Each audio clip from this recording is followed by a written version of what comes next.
어제 오하이오주 신시내티 도심의 한 은행 건물에서 무장한 총격범이 총기를 난사해 시민 3명이 숨지는 사건이 발생했습니다.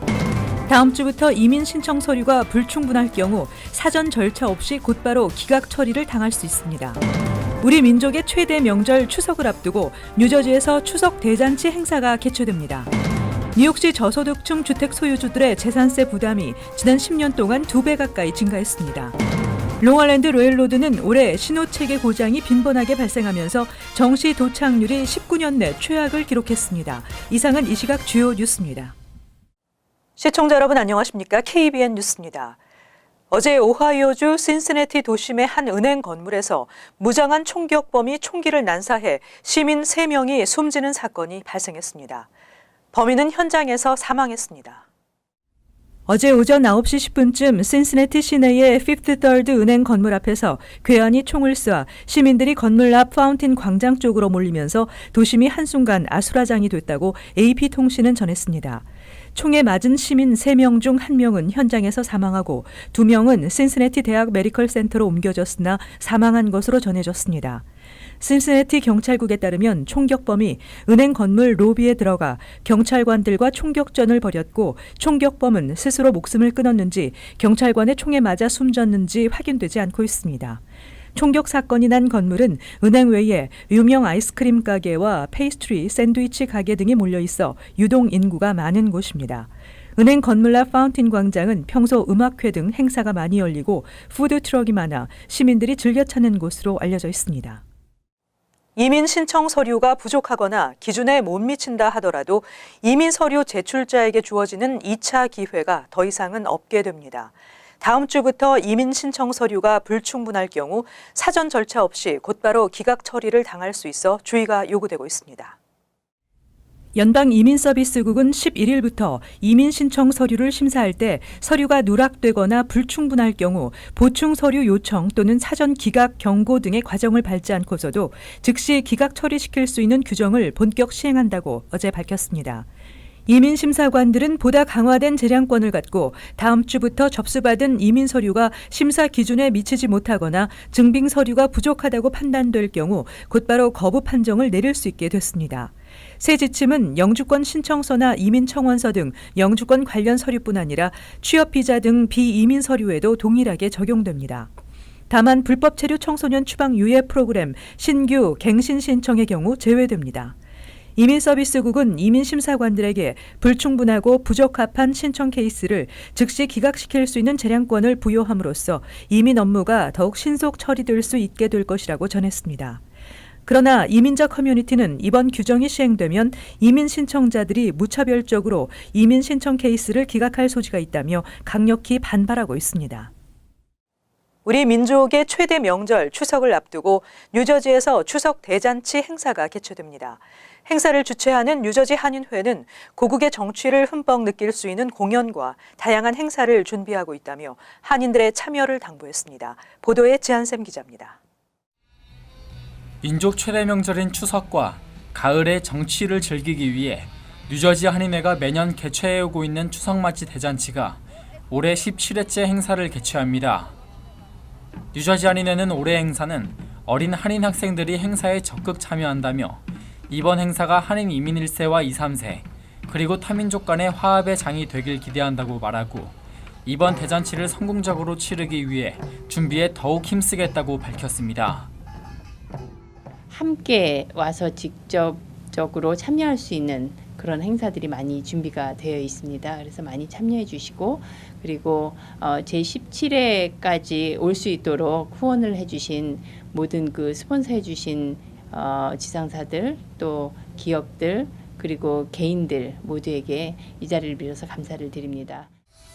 뉴저지 리치필드 팍 뉴 오버팩 공원에서 15일과 16일 이틀간 열리는 이번 추석맞이 대잔치는 태권도 시범부터 유명 지휘자 알렌 오렐리아와 성악가 구이세페 타오미나가 이끄는 뛰어난 클래식 연주, 우아한 전통 무용, 어린 꿈나무들의 K-팝 공연 등 다채로운 볼거리가 마련되며 특히 대답 없는 너, 아름다운 구속 등 수많은 곡을 히트시키며 대중의 사랑을 받아온 가수 김종서가 이틀간 화려한 무대를 선보일 예정입니다.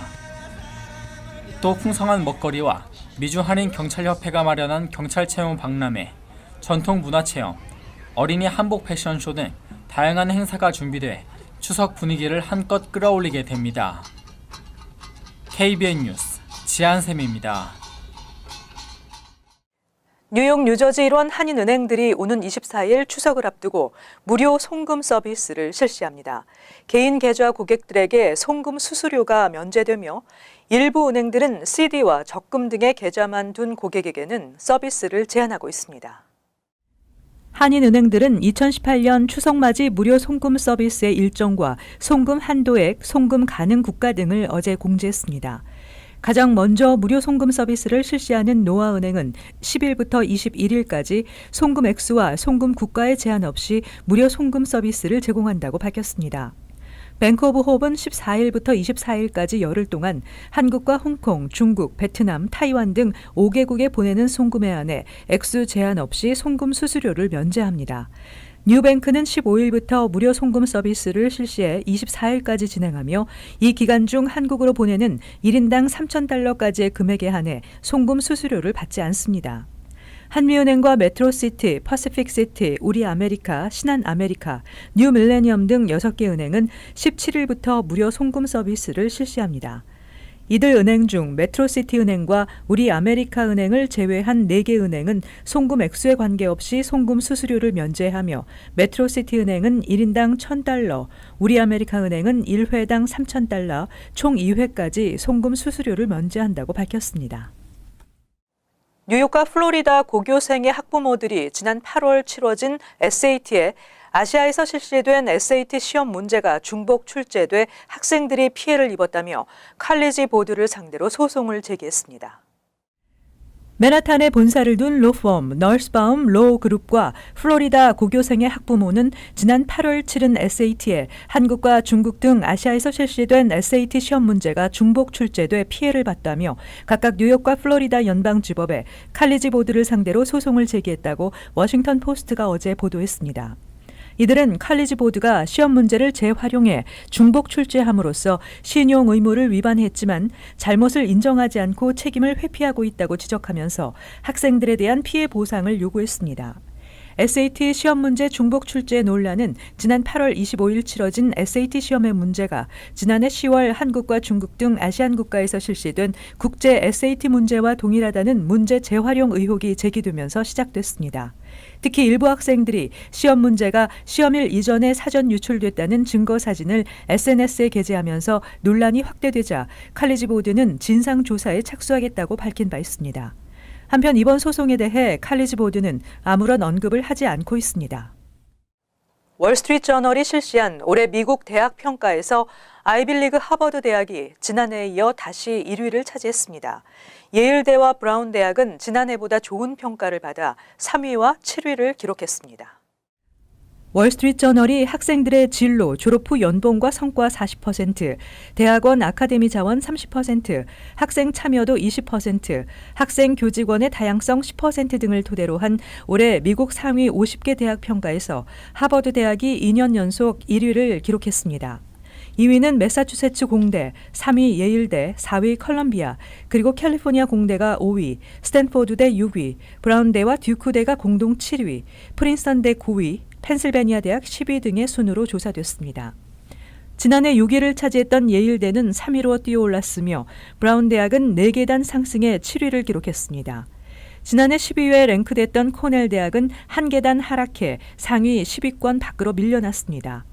캘리포니아 주립대 UC 버클리도 7계단 껑충 뛴 33위에 랭크됐습니다. 또 가성비 최고 대학의 베리아 칼리지가 1위를 차지했으며 그 뒤를 이어 노스 캘리포니아 대학교 채플힐, 시애틀 워싱턴대, 펄듀대 웨스트 라파얏, 캘리포니아 주립대 로스앤젤레스 등의 순으로 나타났습니다. 리버럴 아트 대학 순위에는 에머스 대학과 윌리엄스, 포모나, 웨즐리, 스와스모어 등의 순이었습니다. 뉴욕시 저소득층 주택 소유주들의 재산세 부담이 지난 10년 사이 2배 가까이 증가했는데요. 이는 뉴욕시 부동산 가치 상승으로 재산세는 증가했지만 저소득층 뉴요커의 소득은 오히려 감소했기 때문으로 분석되고 있습니다.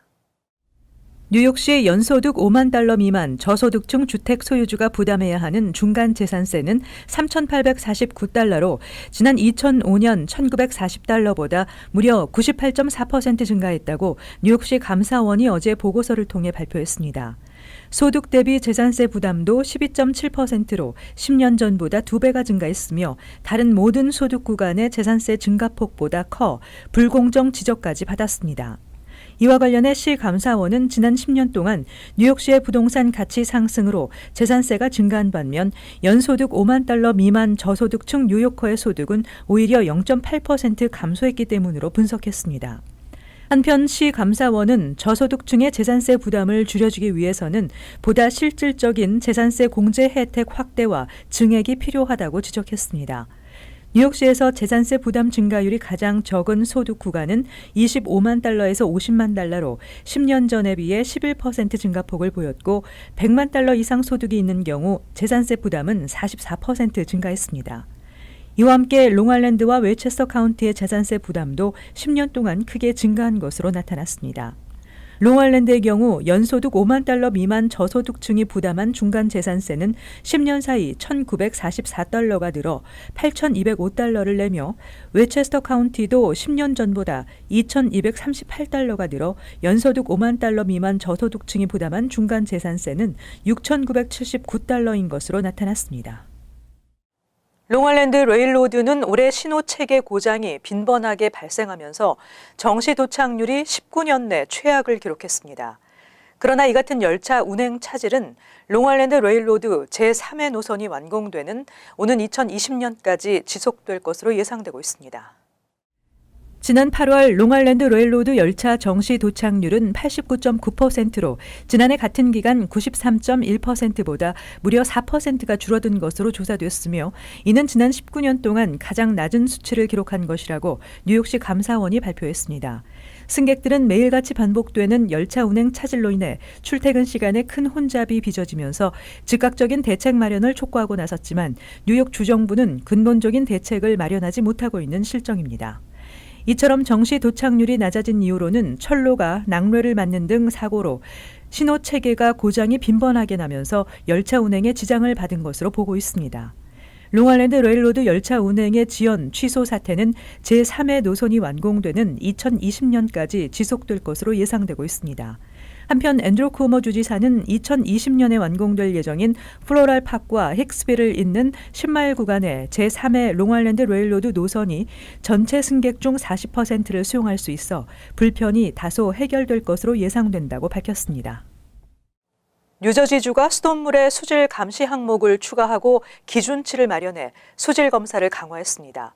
내년부터 수돗물 공급업체는 정기적으로 발암물질의 검출 여부를 조사해 고객들에게 알리도록 했습니다.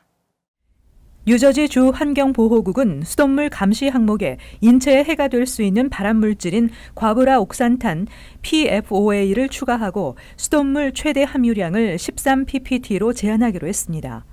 뉴저지주 리치우드와 페어론, 가필드 등 버겐 카운티 지역을 포함한 14곳의 상수에서 기준치를 웃도는 최소 20ppt의 PFOA가 검출된 것으로 나타났습니다. 이에 따라 주 환경보호국은 2019년부터 수돗물 공급 업체들의 경우 정기적으로 PFOA의 검출 여부를 조사해 고객에게 알리도록 했습니다. 미 전역에서 PFOA를 수질 감시 항목으로 추가하고 기준치를 마련한 주는 뉴저지주가 최초입니다. PFOA는 주로 프라이팬 코팅제, 살충제, 기계 청소 등에 사용되는 화학물질로 인체에 쌓이면 간과 면역계 질환, 태아와 어린이의 성장 발육에도 영향을 미쳐 각종 질환을 유발하는 것으로 알려졌습니다.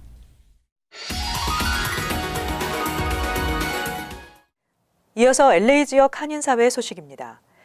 LA 한인회관을 관리하던 한미동포재단의 분규 사태로 새 관리 주체를 정하기 위한 정관 작업이 진행 중인 가운데 로라 전 한인회장이 한인회관의 소유권이 한인회로 이전돼야 한다고 주장했습니다. 총영사관은 주 검찰의 법정 관리에 들어간 사안이라며 중립적인 입장을 밝혔습니다. 여준호 기자가 전해드립니다. 한미동포재단 내분 사태가 건물 소유권 논쟁으로 불거지며 새로운 전환기를 맞고 있습니다. LA 한인회는 한인회 간의 관리 주체는 건물의 직접적인 관계자인 한인회가 돼야 하며 이에 대한 수익은 다시 한인 커뮤니티에 환원돼야 한다고 주장했습니다. 커뮤니티의 여론이 수렴이 된 상황에서 좋은 그 새로운 정안이 만들어지고 그렇게 함으로 해서 정말 50년 대계를 위해서는 이번에는 소유권도 한인회로 넘어와서 그 수익으로 하여금 커뮤니티 봉사를 원활하게 할 수 있도록 만들어져야 된다고 생각을 합니다. 그러면서 애시당초 한인회 간의 설립은 한인사회에서 추진된 만큼 한인 커뮤니티가 자체적으로 관리하는 것이 바람직하다고 설명했습니다. 그 한인회가 맨 처음에 생겼을 때부터는 이게 한인회관 안에, 그러니까 한인회 안에 빌딩 커뮤니티, 그러니까 자체적 건물을 마련하고자 빌딩 커뮤니티가 있었는데 그 빌딩 커뮤니티에서 돈을 모아서 15만 불을 모은 거예요. 그리고 한국 정부에서 15만 불 해서 30만 불로 이 건물을 샀는데 그렇기 때문에 이 처음부터 주체자는 한인회였습니다. 또 차세대 한인들과 한인 커뮤니티를 위한 사업 진행 역시 건물 렌트비 등의 수입으로 탄력을 받을 수 있을 것이라고 덧붙였습니다. 이에 대해 동포재단 개혁 작업을 진행 중인 LA 총영사관 측은 커뮤니티의 의견을 참고할 수는 있지만 해당 사안은 주 검찰의 법정 관리를 받아온 사안이라며 정확한 답변을 피했습니다. 권한이 지금 주검찰청으로 넘어갔잖아요. 예, 저희는 뭐 그런 어떤 한인회를 포함해서 그 동포사회 어떤 의견들 이런 걸 전달하는 거고, 근데 결정은 어떤 주검찰청이 하는 겁니다. 현재 LA 총영사관은 동포재단 정상화를 위해 임시이사회를 구성하고 새 정관 작업을 진행하고 있습니다. 오늘 30여 명의 새로운 이사진을 구성한 한인회는 LA 총영사관 측에 그동안의 정관 작업 진행 상황을 공개해달라고 요청하고 다음 주부터 소유권에 대한 논의를 본격적으로 진행한다는 계획입니다. MBC 뉴스 여준호입니다. 한인들의 투표 자격을 축소시키자는 주민의회 개정에 대한 반발의 목소리가 점점 커지고 있습니다. LA 한인회는 LA시 주민의회위원회에서 추진하고 있는 투표 자격 개정안은 대다수의 한인들의 투표권을 축소시키려는 의도라며 교회와 마켓 등에서 반대 운동을 전개할 계획이라고 밝혔습니다.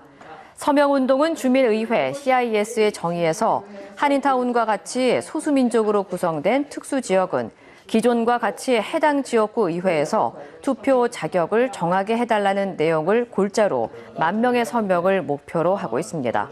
한편 지난 6월 윌셔 주민의회 선거에서 방글라데시가 제기한 주민의회 분리 신설안에 참가한 한인 70%는 타 지역 주민들로 알려졌습니다.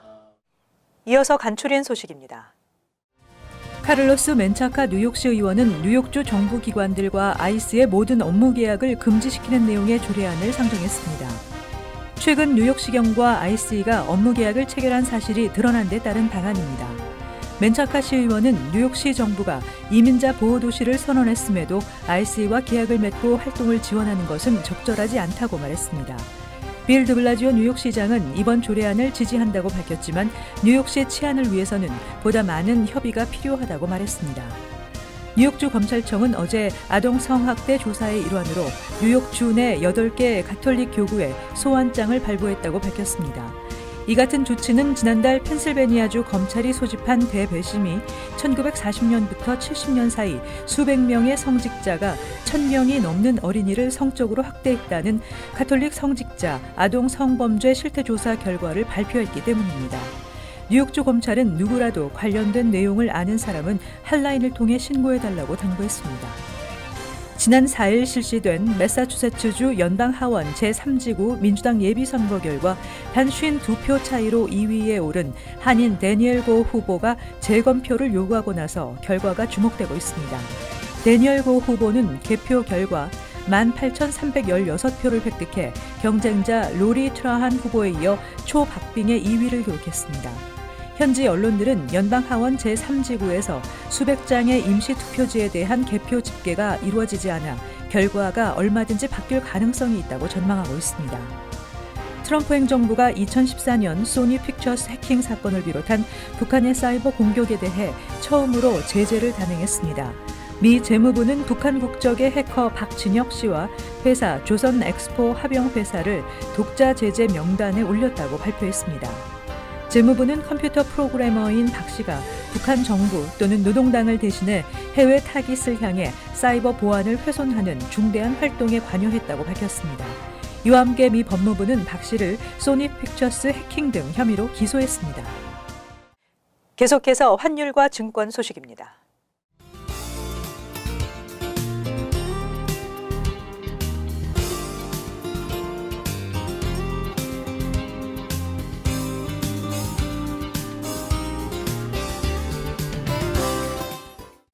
끝으로 날씨 전해드립니다. 토요일은 대체로 맑고 가끔 흐리겠습니다. 낮 최고 기온은 74도, 섭씨 영상 23도, 밤 최저 기온은 59도, 섭씨 영상 15도. 일요일 흐리고 오후에는 비가 내리겠습니다. 월요일 역시 흐리고 비가 예상됩니다. 이상으로 KBN 뉴스를 마칩니다. 시청해주신 여러분 고맙습니다.